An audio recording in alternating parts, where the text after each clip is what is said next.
Hi everyone, welcome to my channel Life and Literature. My name's Emily and today I'm going to be doing a semi-spoiler review of After Ever Happy by Anna Todd. This is the fourth and technically last book in the continuation of the After series. If this is something you'd be interested in, then please keep on watching. Tessa and Hardin have defied all the odds, but will they get their fairy tale ending? After Ever Happy, life will never be the same. Tessa and Hardin have had enough surprises. Their bond is stronger than ever, but every new challenge they face shakes their foundation and Hardin's impenetrable facade to the core. As the shocking truth about each of their families emerges, it's clear the two lovers are not so different from each other after all. Tessa is no longer the sweet, simple, good girl she was when she met Hardin, any more than he is the cruel, moody boy she fell so hard for. Tessa understands all the troubling emotions brewing within Hardin, and she knows she's the only one who can calm him when he erupts. He needs her, but the more layers of his past that come to light, the darker he grows, pushing Tessa and everyone else in his life further away. After all this time, Tessa's not sure if she can actually save him, not without sacrificing herself. Is love worth losing her identity? She refuses to go down without a fight, but who is she really fighting for? Hardin or herself? So this is the last in the series. I have reviewed the other first three of the After series. If that's something you'd be interested in, then I'll put a link in the bio down below. But this is the fourth installment. It is the last, and it just starts off with a bang. You kind of go through all the book series quite continually as a story, which is quite nice. But this picks up with they're in England, just following Hardin's mum Trish and Mike's wedding, and where Hardin finds out that his dad wasn't who he thought it was. It ended up being Vance, and he takes this really hard. Throughout the books you learn more about Hardin's past and the kind of trauma and abuse he went through in so many ways as a child, and then to find out the kind of root of some of them problems and these feelings he's had were towards a man that wasn't even his biological father. It really shakes him, it breaks him down. He goes really down a very dark path very quickly, which I think Tessa finds so worrying, because yes, it's really dark and hard to go through something like that, but he reverts very quickly to his old ways, which obviously Tessa didn't probably expect.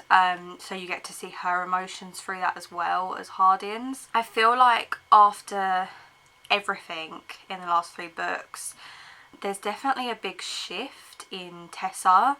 I feel like she really takes herself back and looks really hard at the relationship, and I think she can see how kind of toxic and unhealthy it is by some of Hardin's behaviour, and kind of how she realises they don't always deal with the things they're supposed to a very healthy way. I mean, Tessa can also be infuriating. There's a lot of things and decisions she does and makes that are just very antagonising as a reader, but I don't think she at any point deserved some of Hardin's behaviour. And even though Hardin has had his really good moments, the start of this book, you're really, I feel like, pushed not in his side. I think you can see some of why he might be acting the way he does, but at the same time it doesn't justify it, and he can be very cruel still. And in that regard he hasn't learned very much from his past behaviour. I feel like I've been very emotionally drained because so much happens in this last book.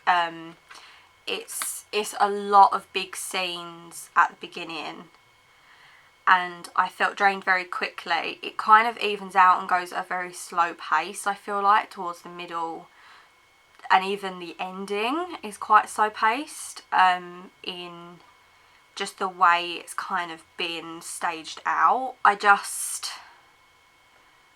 feel like it had so much more that it could have given, I feel like, towards Hardin's recovery, Tessa's recovery out of that kind of relationship. I think she's going to be obviously on her own journey as well. It kind of doesn't leave, the last few books were up and down throughout entirely. So much drama, angst, a lot of love, but it feels like in this one, when it was time to kind of watch them each heal and recover and learn what trauma is to them and how they can grow better as people individually, I feel like it kind of skipped it a bit. It didn't really give, I feel like, that enough of a chance. I feel because so many things were still happening, they both had so much build up to these moments, and in the last book I was kind of expecting a bit more of like their own journeys in recovery and kind of leading their own lives to come back together. In some ways, obviously, after the incident in London and Tessa ends up leaving, Hardin kind of comes to his senses, especially after Tessa finds her father, who has overdosed at their apartment they shared together and he was staying at, and she goes through so much grief that was very heartbreaking, to see her completely shut down, shut everyone out. I think it sounds horrible. I feel like Hardin deserved it.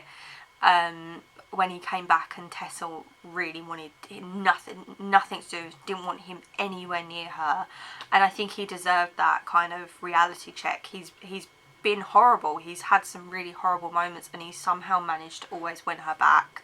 And I think deep down, as much as he says he's not good enough for her, he continues to put himself on her and know that she's going to cave because she loves him so much. And I think even this time, he didn't truly think that when she left, that would be it. I think he thought that she would always kind of, and she does always hold a flame for him throughout the book, but she really kind of also needed a really harsh wake-up call to realise it's just not healthy for her to go around in these circles all the time, and she's not able to cure him or save him. And I think that's really, really poignant, that you don't have to be that to someone. You shouldn't have to put that level of pressure on yourself to save someone. Yes, it's lovely and rewarding if you can be that crutch for someone, that helpline, but ultimately it shouldn't be that much of a burden to the point it's damaging your life, your relationships, your well-being, your happiness.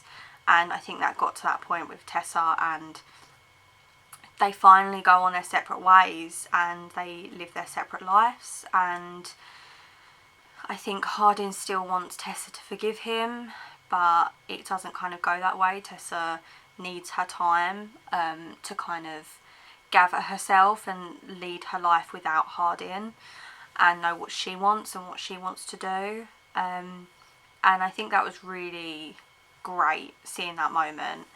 But as I said, middle of the book, kind of bit slower pace, until she sees Hardin again, they kind of rekindle, and then she finds out about the book.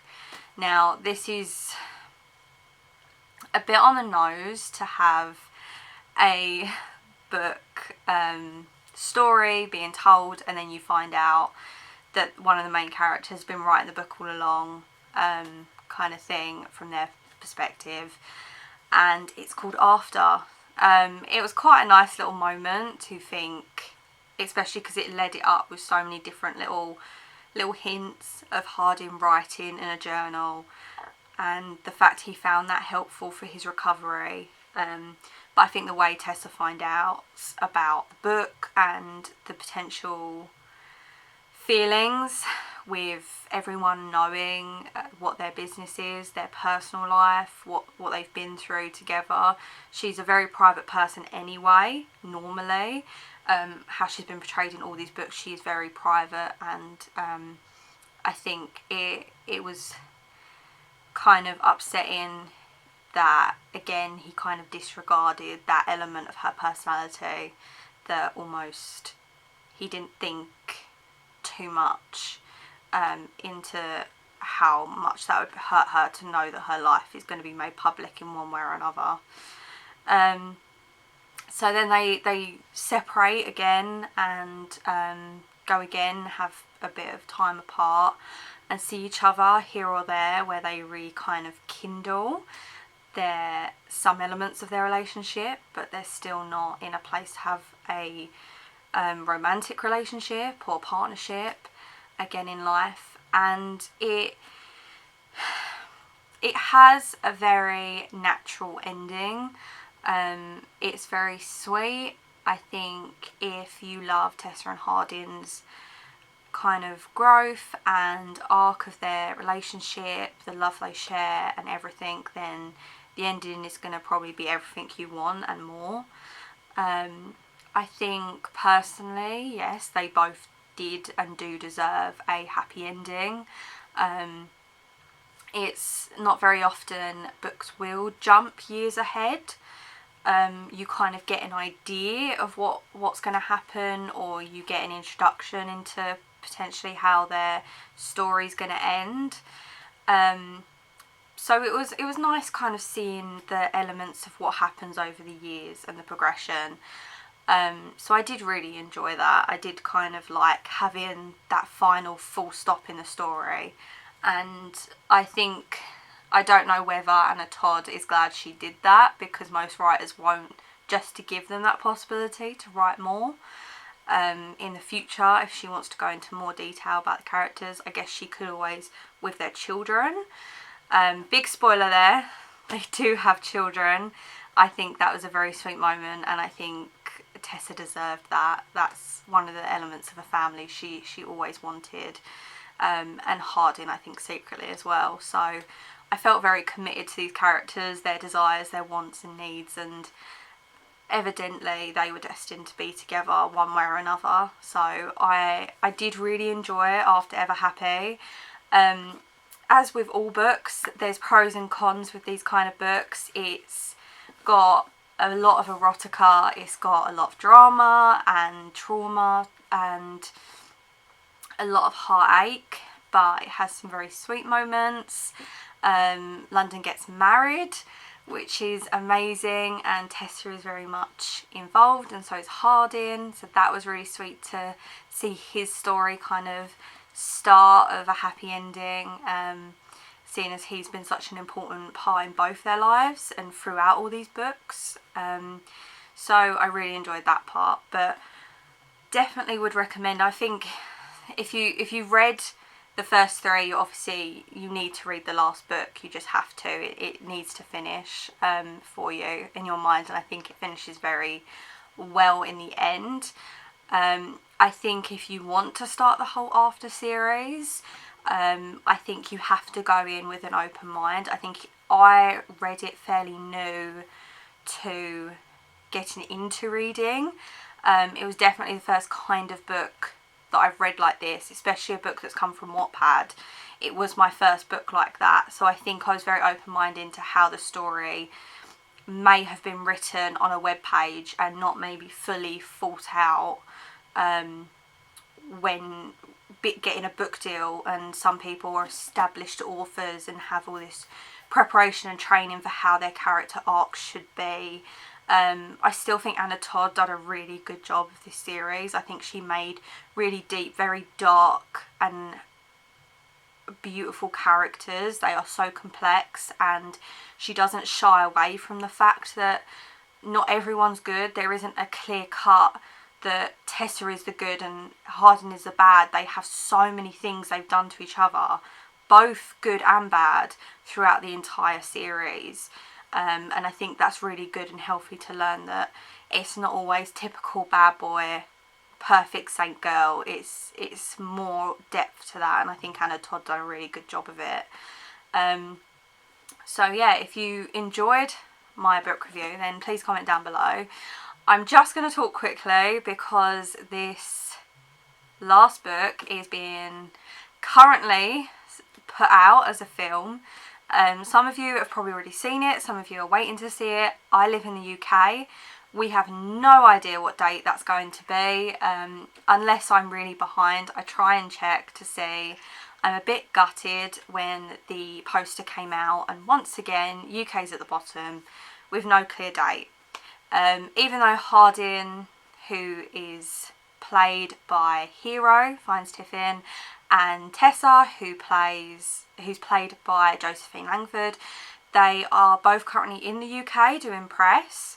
Well, we believe they're doing press. There's been some shots on Instagram and Facebook I've seen come up of Josephine in the UK. I'm pretty sure Hero is as well.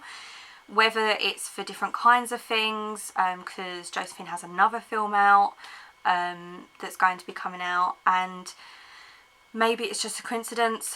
Maybe they know something we don't in the UK, that a release date's going to come out on Amazon Prime or something. I am a bit sad that the film might not and probably isn't going to come out in cinemas. The experience of seeing After We Collided, which was in the theatres, and lining up with people who were also waiting to see the film of a franchise, it was very exciting. It was my first real experience of that, and everyone was very chatty, and it was just lovely. And I did do a review of it, of the film, because we got it before quite a few other countries, whereas once again from the last one and this one, I think we're kind of more towards the last people to see it. I will say there has been spoilers put online. I don't agree with people videoing the films and putting them online. I don't think it's fair to the production and the actors that go through so much to create these films, to have them distributed illegally for others to watch free. I don't agree with that. You can't really regulate it or stop it. TikTok is such a big platform. And I've seen it from multiple accounts keep coming up through my feed. I think it's down to yourself personally if you watch them. I personally don't. I really want to wait to watch the film and give it a clear kind of watch experience. I don't want anything spoiled apart from what I already know is going to happen, but to see it portrayed and how it's portrayed.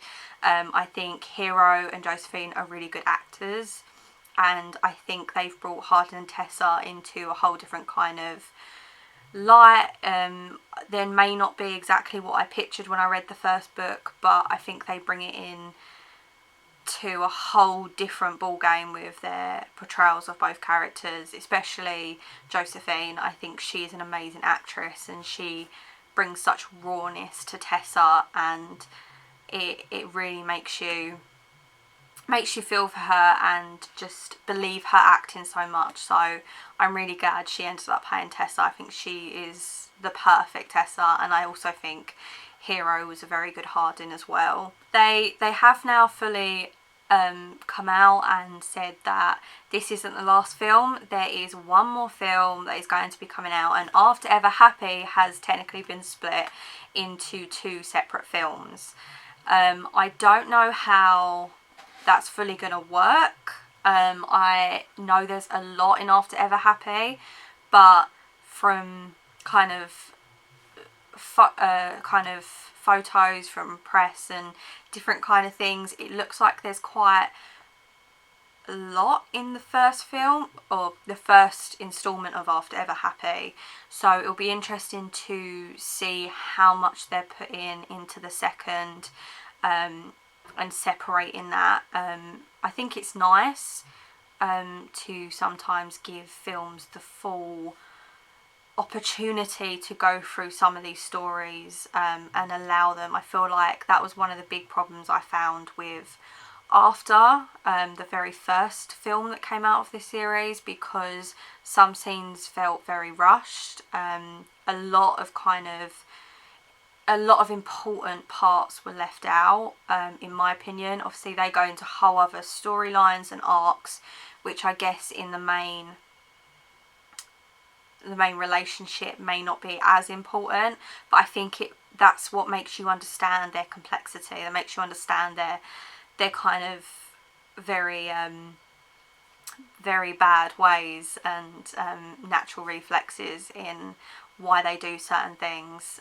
So I think that was a bit gutting to see. So I'm very excited and intrigued to see how the film turns out. I think no matter what, I'm just glad to finally have seen the film, and so far I think the reviews are kind of good and bad, as there is with every film. Not everyone loves After, I completely understand that. If you don't, you don't. If you love it, you love it. If you like, it's just, every book is up to interpretation. Everyone has their own experiences, and some people will love books more than others because of what they draw from it, and I think that's a really good thing to remember, and not criticise other people for their book picks, because everyone's going to have their own personal reasons why they love a story, and who are we to judge? I like certain books that other people hate, and I hate certain books people love. It's all an experience with reading. I definitely feel that it will be nice to kind of put that full stop in After the film series. I've done a few videos about After on this channel. Potentially, depending on the film, I might do a film review. If that is something you would be interested in, then please put in the comments down below.